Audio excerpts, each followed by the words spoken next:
Welcome back to my channel Mr and Mrs Nehal Upadhyay. मैं हूँ आपकी अपनी नेहा।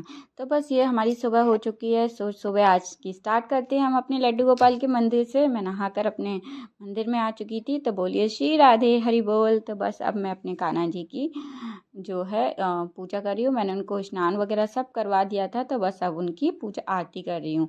आरती देने के बाद उनकी धूप से आरती धूप दीप करेंगे। बस धूप दीप करने के बाद में अब उनका भोग लगाते हैं। तो आज पहले दीप की आरती कर लेते हैं। हमारे यहाँ पे मतलब दीप आरती, धूप आरती, पुष्प आरती, ये सारी आरतियाँ हमें हमेशा डेली में करनी चाहिए।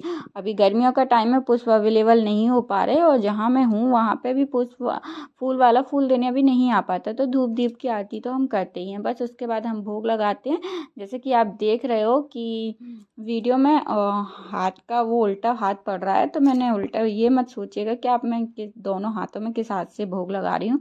तो बस ये ज़रूर मतलब मैंने उल्टे हाथ का यूज़ कर लिया था, तो मुझसे गलती हो गई। मेरे लड्डू गोपाल मुझे क्षमा करें। बस अब मैंने आज उनको भोग लगाया वाटरमेलन का।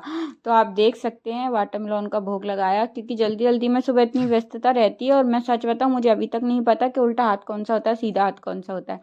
बस उसके बाद आके हम आ गए अपनी किचन में, और किचन में अब बनाने लगे अपने कान्हा जी के लिए भोजन। तो बस अब हम बना रहे हैं पत्ता गोभी की सब्जी। पत्ता गोभी की सब्जी आप देख सकते हैं, आलू और पत्ता गोभी मिक्स में उसकी सब्जी बना रही हूँ।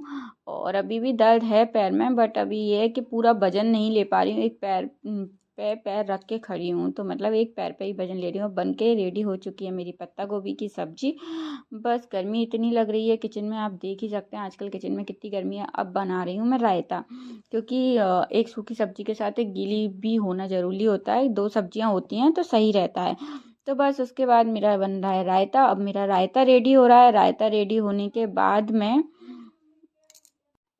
ये हो रहा है मेरा रायता रेडी। बस अब रायते को हम बस उसमें रायता मसाला और जो हमारे जो मसाले रहते हैं डेली वाले वो डाल के मैं लगाती हूँ आटा, क्योंकि अभी मैंने रायते में छौंक नहीं लगाया है, जो बघार बोलते हैं वो नहीं किया है। तो बस अब मैंने आटा लगाया, और हमेशा आटे को ऐसे ही तोड़ कर रखना चाहिए। अगर हमेशा वो टूट के नहीं रखा जाता तो वो एक पिंड के समान होता है। ये मैं घी और जीरे का बघार लगा रही हूँ, जो कि बहुत डरावना मतलब ये है कि मुझे डर लगता है, पर मैं अब सीख गई हूँ। तो भैया बोलने लगे अरे ये क्या था, कहा ये भूकंप था। तो बस हमने लगाया रायते का बघार, इससे खुशबू बहुत अच्छी आती है। तो बस अब रायते का बघार लगाने के बाद फटाफट बनाते हैं रोटियां, क्योंकि टाइम हो चुका था भोजन का। मेरे लड्डू गोपाल को आज मैंने वैसे भी नाश्ते में फ्रूट ही दिए थे, तो बस अब उनके लिए फटाफट रोटी सेकती हूँ। पहली रोटी जो होती है हमेशा की तरह गाय की निकाली जाती है, और जो हमारी सेकंड रोटी होती है वो हमारे लड्डू गोपाल की थाली होती है। उसके बाद मैं माँ को खाना खिलाती हूँ। तो बस इसी प्रक्रिया को हम चालू रखते हैं। तो ये मेरी रोटियां फूल नहीं मतलब प्रॉपर अच्छे से नहीं फूल पा रही थी, क्योंकि आटा जल्दी जल्दी में लगाया था। अब आ गई मैं थाली लेकर लड्डू गोपाल के पास। तो बस अब अपने प्यारे प्यारे लल्ला को भोग करवा रहे हैं। जो भोजन वो खा रहे हैं मतलब खिलाना ही पड़ता है। तो बस आओ, हमेशा वो गाना गाना चाहिए, आओ भोग लगाओ मेरे मोहन, ऐसा भोग लगाओ मेरे मोहन, जीवन सफल हो जाए मेरे मोहन। तो बस यही प्रे करते करते, यही प्रार्थना गाते गाते हम लड्डू गोपाल को भोग लगा रहे हैं। तो आप देख सकते हैं उनको सलाद का, रायते का, सब्जी का, और लास्ट में हमें उनकी थाली में शक्कर ज़रूर रखनी चाहिए। और तुलसी दल तो हमें हमेशा ही रखते हैं। तो बस बिना तुलसी दल के वो भोजन लेते ही नहीं है, तो उनके भोजन में हमेशा तुलसी दल रखना ही चाहिए। और किसी भगवान के भोग में भले ही हम तुलसी दल ना रखें, लेकिन हमें लड्डू गोपाल के भोग में हमेशा तुलसी दल तो रखना ही चाहिए। तो बस आप देख सकते हैं मेरे लड्डू गोपाल का भोग लग चुका है। भोग लगने के बाद मैंने सबको खाना परसा, और सब लोगों ने भी खाना खाया। उसके बाद दोपहर हो गई थी, तो मैं लेट गई, आराम करने लगी। बस नींद अगर दिन में सो लो तो फिर रात में दिक्कत होती है, नींद नहीं आती है। दिन इतने बड़े बड़े हो गए हैं। तो बस शाम का समय हो चुका था, सबको पीना था मैंगो शेक, तो हम बनाने जा रहे हैं मैंगो शेक। और लड्डू गोपाल का भी भोग ही लगना था, क्योंकि शाम का समय हो चुका था। तो बस अब मैं बना रही हूँ मैंगो शेक। आप देख सकते हैं मेरा मैंगो शेक कुछ इस तरीके से बन रहा है, क्योंकि मैंगो बहुत खट्टे थे। अभी मार्केट में अच्छे से मैंगो आ भी नहीं रहे, और आ रहे हो तो शायद मुझे नहीं मिले हों। तो बस अब मैं इसमें से जो पल्प निकल रहा है कितना प्यारा निकल रहा है, ऐसे चमचे से लो तो बढ़िया आइसक्रीम की तरह गोल गोल निकल रहा है। तो बस अब ये मैंगो को हम कट करते हैं, फ्रेश फ्रेश मैंगो थे और मैंने फ्रीज में रख दिए थे तो थोड़े ठंडे हो गए। तो बस मैंगो को हम कट करके उसके स्लाइस निकाल कर ग्राइंडर में डाल देते हैं। बस ये आप देख सकते हैं। और मैंगो शेक बनाने आजकल गर्मियों में मैंगो शेक, वाटरमेलन और खरबूजे का जो होता है वो, मतलब ये सभी हम मतलब हमें अपने डेली रूटीन में पेय पदार्थ लेने ही चाहिए, क्योंकि अभी इस समय बीमारी इतनी हो रही है कि हमें पेय पदार्थ को तो अवॉइड नहीं करना है। बस उसके बाद हमने इसमें डाला दूध और फिर डाली हमने चीनी। मुझे तो कम ही मीठा पसंद है, लेकिन यहाँ पे घर वालों को मीठा ज़्यादा पसंद है, तो हमने डाली बहुत सारी चीनी। और बस चीनी डाल के अब हम इसे लगाते हैं, ग्राइंड करते हैं। तो आप देख सकते हैं कि मैं अपना मैंगो शेक अब ओवर हो चुका था मेरा, मतलब अब फैलने वाला था, क्योंकि वो ज़्यादा भर चुका है और अब वो ऊपर से निकलने लगा। तो मैंने तुरंत उसे बंद किया और बंद करके मैंने सोचा पहले थोड़ा सा निकाल लेती हूँ, फिर आधा आधा करके फिर ग्राइंड करूँगी। तो बस वही मैं ट्राई कर रही थी, क्योंकि ज़्यादा हो गया था तो वो निकल रहा था, फैल रहा था। तो बस अब मैंने उसको आधा आधा करके ग्राइंड किया, आधा आधा इसमें डाल दिया, फिर आधा आधा करके उसको ग्राइंड किया। अब आप देख सकते हैं।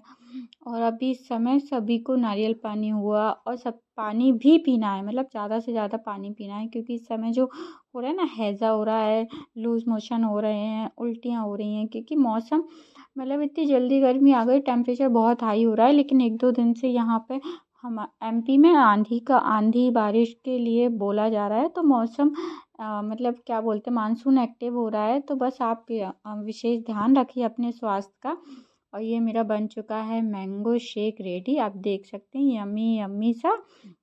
बस अब मैंने उसको किया एक ग्लास में, क्योंकि अब इसको ग्राइंड करना है, आधा आधा करके ही कर पाते हैं। बस अब ये डालने के बाद में अब उसके बाद इसमें एक आप चाहते हैं तो आइसक्रीम भी यूज़ कर सकते हैं, आइस भी यूज़ कर सकते हैं, ऑप्शनल है।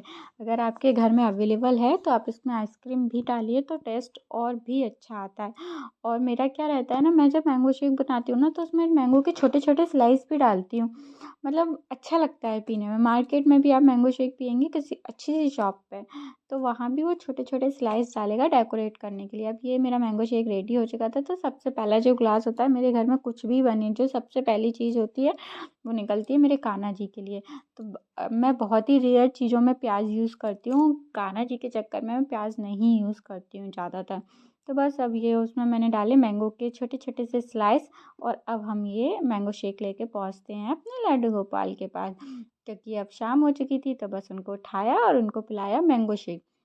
अभी इस समय मैं तुलसी पत्र नहीं तोड़ पाई थी, क्योंकि इसमें मैं तुलसी नहीं डाल पाई हूँ।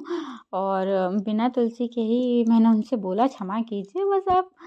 तो और वो भी हमारी जब सेवा का जो हम मतलब इंसान जो करता है वो दिल से मन से करना चाहिए। ये नहीं कि इस हाथ का यूज़ कर लिया, उस हाथ का यूज़ कर लिया, अरे गलत कर दिया, अरे भगवान को बिना तुलसी के भोग लगा दिया, या भगवान के साथ उल्टे हाथ का यूज़ कर लिया। अगर मन मन साफ होता है तो सारी पूजाएं, मतलब हम जैसे भी करें सब लगती हैं और भगवान सब जानते हैं।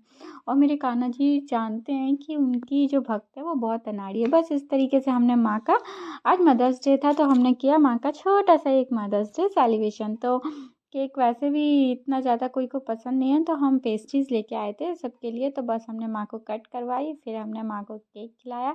ये जो छोटी छोटी खुशियाँ होती हैं परिवार में हमेशा प्यार बनाए रखती हैं। तो बस हमें मौका मिलना चाहिए और छोटी छोटी सेलिब्रेशन करते रहना चाहिए अपनी फैमिली में। तो बस ये माँ को केक खिलाया मैंने। अब उपाध्याय जी की बारी, उपाध्याय जी ने भी माँ को केक खिलाया। देखिए आप उपाध्याय जी भी माँ को केक खिला रहे हैं, माँ को केक बहुत पसंद आया। तो बस अब उसके बाद आई उनके छोटे से बेटे की बारी। तो बस उनका छोटा बेटा उनके साथ मस्ती करता रहता, उन्होंने उनके गाल बिगाड़ दिए और वो गुस्सा होने लगी। मैंने कहा माँ आप धो आओ, हाँ हाँ ठीक है हम धोने जा रहे हैं। तो बस अब वो धोने गई और एक छोटी सी पार्टी मैंगो शेक के साथ फिंगर और मोमोज की हम लोग कर रहे हैं पार्टी। क्योंकि जो रहता है ना, मैंने आपको बताया हमें अपने परिवार के साथ छोटी छोटी खुशियाँ हमेशा बांटते रहना चाहिए। तो ये हमारी पार्टी चल रही है आज मदर्स डे के सेलिब्रेशन में, और भगवान माँ को दीर्घायु प्रदान करे और उन्हें हमेशा स्वस्थ रखे। बस ये है, भगवान उनको जल्दी से सही कर दे।